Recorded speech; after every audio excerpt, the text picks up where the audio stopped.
आज दिन बेला आमर पेट्रोलिंग पार्टी जिते पेट्रोलिंग करुले एसआई रोजनीश बैंक माने टीम से गोटे खबर पाइले जे गोटे पिकअप रे किछि कफ सिरप जोटा कि आमर बैन अच्छी से कफ सिरप कटापल्ली पटू जाऊँगी अकॉर्डिंगली से माने आईएएस इनफॉरमेशन कले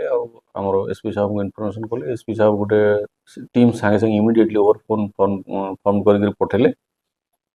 बाकी आम चेंज कलु से जो पिकअप टाकू से पिकअप एक्चुअली कटापाली जस्ट केनाल पारी होला परे अनलोड कर देकरी पुलिस जिते जगह पर पहुँचला से पलैला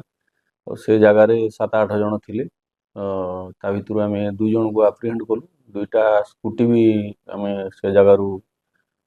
पाइचु आ गोटे मोबाइल रिकवरी करिछु परे एग्जीक्यूटिव मजिस्ट्रेट आउ विटनेस नहीं सर्च कला परे जना पड़ा जे ता भितर जो 6टा पैकेट से माने छाड़ी जाइए से टोटाल 2700 2700 बटल कफ सिरप अच्छी